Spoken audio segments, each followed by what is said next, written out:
Итак, более опытная семейная пара. Правильно? Начинающая семейная пара. И вообще, в принципе, не пара. Сейчас мы узнаем, зависит ли наше взаимопонимание от опыта семейной жизни. Должны будете объяснить вашему партнеру то, что здесь написано. Только жестами, ни одного звука не должно быть произнесено. И потом мы узнаем, что же парни поняли. Итак, сначала аплодисменты, естественно. Сейчас, как только я скажу, вы начнете объяснять. Никаких подсказок. Ничего не пытайтесь понять это безобразие. Никаких звуков, абсолютно. Вот так немножко подальше. А то мы вопросы задаем и получим. Аплодисменты, а то они так ничего не поймут. Вот они вообще ничего не понимают. Даже белья, а все потому, что серьезный чувак. Здесь я просто вижу, что она знает, как надо объяснить. Колеса чуть-чуть, где-то тут моя радость живет. Где-то тут. Там я так смотрю, вот в той паре, они как-то все на слова перешли. Никаких слов, никаких. Я думаю, стоп все-таки, да? Сейчас мы все-таки узнаем, что. Начнем с самой опытной. Так, все, никаких дальше, никаких. Давайте сюда. Так. Ага, чё?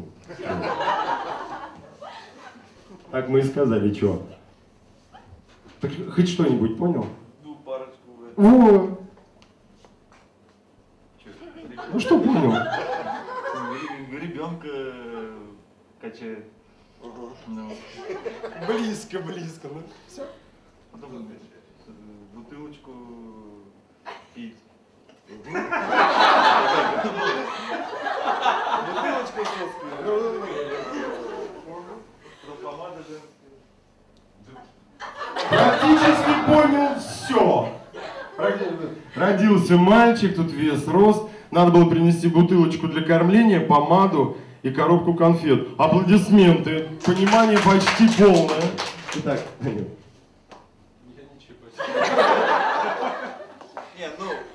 Ну хотя бы примерно. Ну, чуть-чуть. Что-то о детях, что-то... Чего-то 4. Ну это уже что-то. Действительно о детях. Мальчик родился, 4 килограмма. 4 было, и о детях было. Ну, у них еще будет возможность, правильно? Попробовать друг друга понять. Сейчас мы узнаем, что вот эта пара не пара у нас, поняла? Итак. Родился ребенок очень большой, наверное, очень высокий. То есть очень крупный такой ребенок. Да, действительно, 3655 сантиметров. Очень высокая девочка.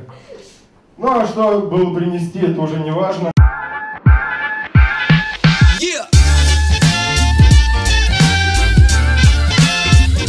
Если видео понравилось, ставьте лайки, пишите комментарии и подписывайтесь на канал.